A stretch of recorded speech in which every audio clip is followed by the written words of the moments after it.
Excellent. Okay. So thank you very much for inviting us along today to talk a little bit more about the Education Summit from last year.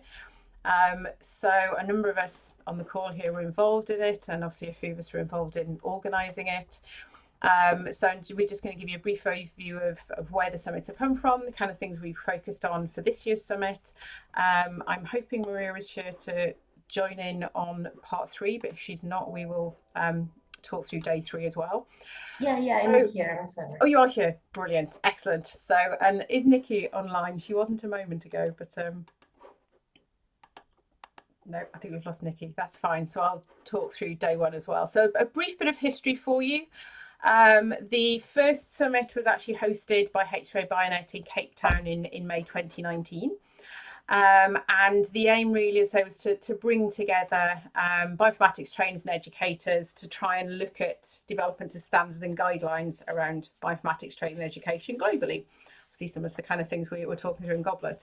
The format really was a working meeting, and that's the idea, and that's something that we've done with all of the summits. It really is a get together to work on things rather than just having the sort of nice discussions and talks about what different people are doing, and to actually come out with documents that are usable, etc. at the end.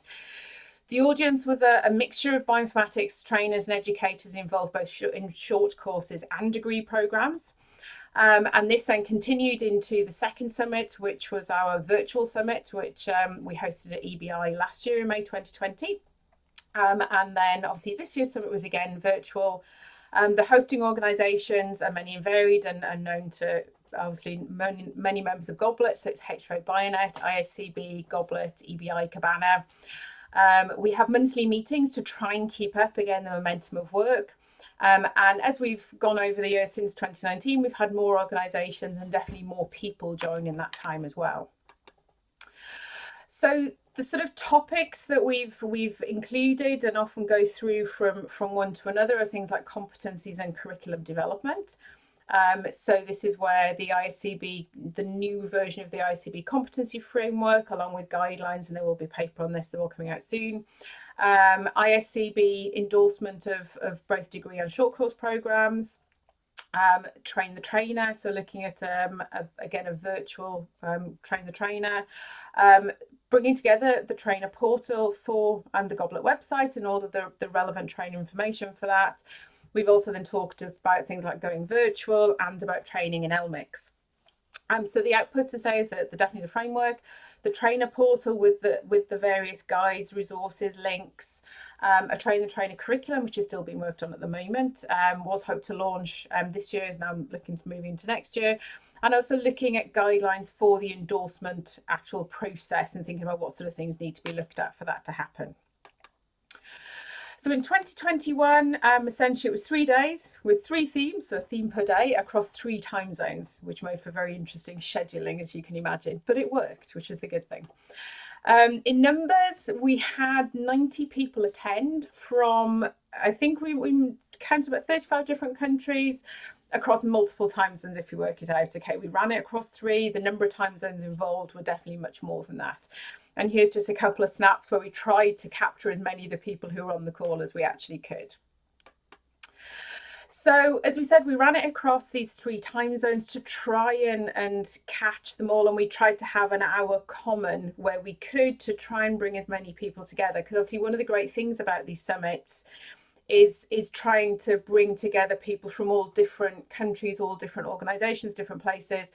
And the only thing with having it in the 3 time zones, we want to try and make sure that we had that one point at least where everybody could meet and discuss should they wish to. We ran it on Zoom, we had Slack channel support, and we had a Google site, which Maria and colleagues created to enable us to keep all that information in one place. And obviously a number of Google Docs again, so we could actually all work together and capture that work that we were doing as we worked through. So our focus for the 3 days, day 1 was around the competency framework and looking at extending the ICB framework to cover data science in biomedical sciences, and also thinking about issues and challenges around developing and delivering health data science training. Day 2, we focused on the virtual education and training. When we ran the virtual conference in the virtual summit rather in May 2020, obviously it was very soon after we'd all suddenly gone virtual. So it was very much what are we all doing? This year was a really nice chance to look back and say, okay, so what have we achieved over this past year? And actually, how is that going to influence what we do going forwards? Because, this is not, it's going to be around to stay. How do we make the most of it? But also bringing into that, again, fair issue. So looking at how can we ensure that anything we're developing is fair, making sure that we were applying those principles. The third day then focused on our work in Elmix, so looking at effective, efficient building of infrastructure and activities in these countries. So to give you a quick overview on day one, so the focus on day one was around the competency framework. So really it was a sanity check of version 3, and also looking at what we'd started to put together last year and over the monthly meetings around guidelines for its use, and looking at how we could actually really disseminate that in the best way. And then agreeing on this roadmap, so we could broaden the framework to also include bioinformatics in clinical practice, and then start work on those. So there were 2 breakout groups, one who focused more on looking at version 3 and seeing that it was complete and usable, and thinking about how to really maximize its use. And breakout 2 was focused more around extending these competencies into clinical practice, and also looking at whether there were other professions, and could we take that methodology to apply to those. Outcomes, I won't read through all of these because you'll get the presentation to look through, but basically we have got the paper ready for final edit, the guidelines for submission were ready, and there was a degree process for this framework extension. Following roles have been sort of drafted, so data scientist, data engineer, clinical bioinformatician, and there are others to remain open and look at in more detail. And there's a few different stakeholder bodies that were identified to then go out to again bring more people in to look at those extended frameworks. And again, there's going to be task forces set up to look at this in more detail. In terms of the day 2, where we looked at virtual education and training, again, we discussed a number of topics, and we gave up to the opportunity to decide which ones I'd like to focus on. Tools and technologies came out top, and it was a really good chance to look back at what we collected last year and then expand upon that for this year, along with new case studies. We also looked very much at challenges and highlights, and really wanted to capture especially the highlights. So I think sometimes we focus a little on the negative side of the big changes and the big challenges we'd had, but it was really also nice to capture some of those real highlights as well, where we'd found that virtual training had actually helped us try do different things that we hadn't managed to do. And then thinking about where would those experiences take us in terms of our future training. So, even with a return to the ability to do face-to-face, where does that leave the virtual side of things? We also talked around assessing learning virtually, especially for those people who are involved more in degree programs. So again, looking at some of the challenges that we made last time, have they been met? Are there new challenges arising or new methods around assessment? And we also looked a little bit at the fair training side of things. We actually had our cross all time zones discussion was around sort of fair training, and really saying, how can we use what we've been doing? How can we make sure all the benefits from the virtual are made available wider, and thinking around fair practices as a way of really enabling us to get all of this fantastic material out there, and a general discussion on what it means to be fair. Outcomes and next steps from this, really, I think we had a body of knowledge that came out of the 2022 summit, and we really added to that from the discussion, along with also the ISMB web last year, where there was a big discussion around going virtual as well. We've captured changes in tools and then revised use. What we now need to do really is consolidate this information and find an appropriate home for it. And again, this is going to be another set of meetings where we get together to discuss this in more detail. Challenges and highlights. So again, we looked at those challenges, and as I say, we really captured positives as well as some of the negatives, so that we could have this experience shared, and that we could really say, yes, we did do some fantastic stuff through this as well. And the assessing learning virtually, again, looked at the challenges, and again, we need to look at those outcomes and again share them with others. In terms of the fair training, obviously there is going to be more discussion on fair training as you go through the AGM, and we've got the workshop at the end of the week. But really it was kind of looking, we had a quite a mixed audience. So some people who knew a lot about FAIR and many people who didn't know that much about FAIR training as well. So actually we often ended up discussing a bit more about what was meant by FAIR training. And really it just demonstrated that there is still this need for guidance on what and how when it comes to making training fair. Obviously the next step after we met at the summit was the web at ISMB, when more discussion was, or more work was done on the fair training piece, and obviously there's more work to be done this week as well to continue on that line. So it's really nice to be another step in that process. I'm now going to hand over to Maria to talk about the Elmix side of things. So Maria, over to you. Hi, thank you, Sarah. Thank you for the invitation as well to this meeting.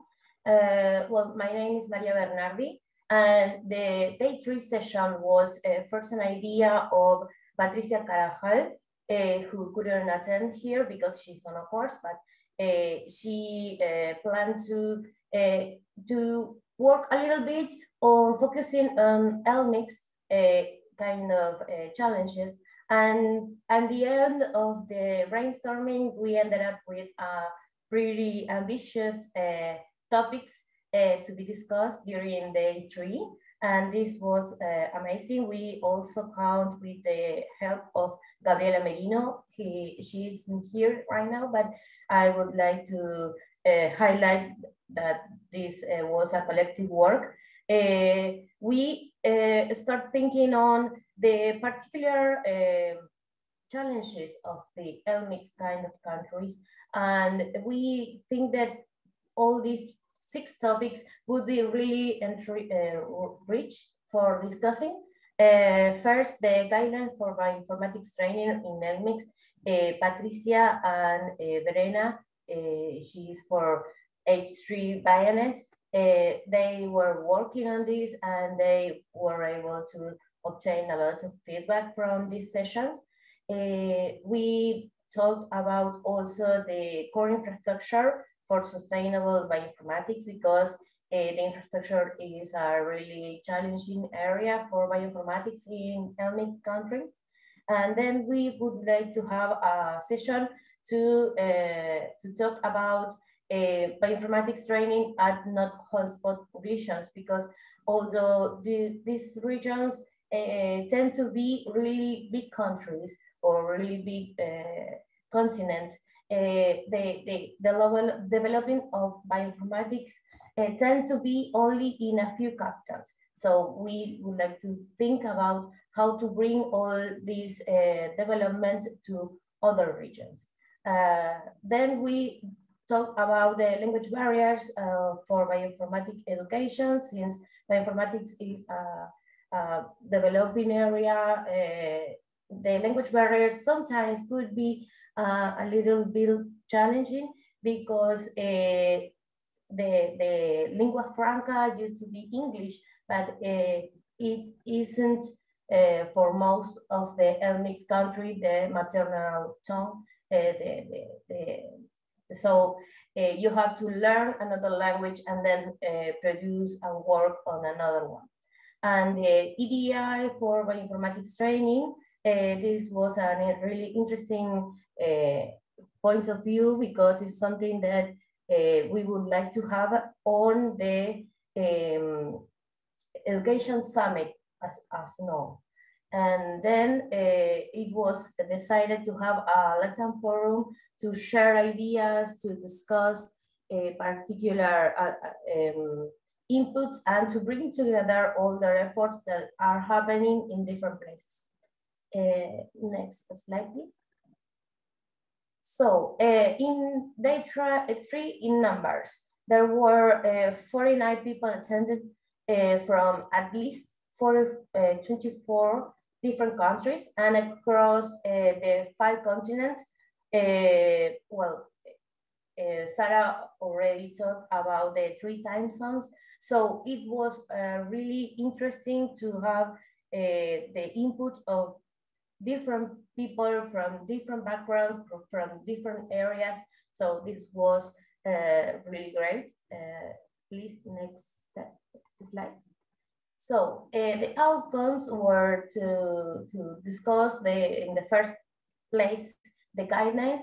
I think that this paper is already in the round for being published. So this was put on practice and to discuss every topic on the guidelines, and was really enrichment and interesting. And then, well, most of the next sessions were more like assessing the particular challenges to arise the problems, and then we could be able to arrive at a possible solution. So we discussed about the infrastructure, and there were really interesting ideas. Developing and increasing bioinformatics training and not hotspot regions also were a lot of discussion about it, and most of the conclusions were we need to get together, and that is why the Latin Forum were really interesting to have. Next slide, please. Maria, so now you have 3.5 minutes left. Yes, thank you. So I will make it quicker. These language barriers and ADI bioinformatics training were really interesting. The people get really happy about the work that they've done. We are currently working on language barriers, and we have a task force for EDI. People are really interested on keep working on the impact or the consideration of EDI in courses and also in the events. And at the end, the Latin Forum helped us to bring all these ideas together. And we currently are working on Cabana on the further steps. So I think that this could really be a boost if we bring together all the people and talk and share what we have. Next slide. So as I said before, the next steps, well, the guidelines are ready to be published. We need to keep working on different areas. And next step, the next slide, please. All these three sessions were meant to continue the work that we are trying to keep the communication. We are working with the different association of informatics in Latin America to keep working on this. Next slide, please. I don't know, Sarah, if you would like to summarize. Yes, so I can jump in for this final bit. So thank you very much, Maria. So at this point, really, it's just to summarise where we've got to at the end. So the summit, as we said, is the start point. Really, it's then continuing this work over the year. So we will set up these theme task forces so that we can focus on the competencies, the virtual training, the fair training, and the Elmix training. As she says, of course, next year event at the Goblet AGM for the fair training. In terms of feedback on the 2021 event, I mean, the good news was that we had some really good feedback. Most people really enjoyed it. They'd be quite happy to attend a virtual summit in similar format. And these were just some of the great comments we got back from people. A look ahead to 2022, really it's thinking about where do we go next, and the potential suggestion proposal that's been raised is that we have a focus more on Asia, Australia in terms of the organisers. The likelihood is, I guess, it will remain virtual, but, you know, we've talked about this potential for hybrid local hub events maybe, and obviously we need to think about what topics we focus on. Main thing is, if you want to get involved, actually there is a Google Doc. I will check that we have a tab specifically from this AGM, but, you know, it'd be great to know if there's any others who'd like to get involved with us, please let us know.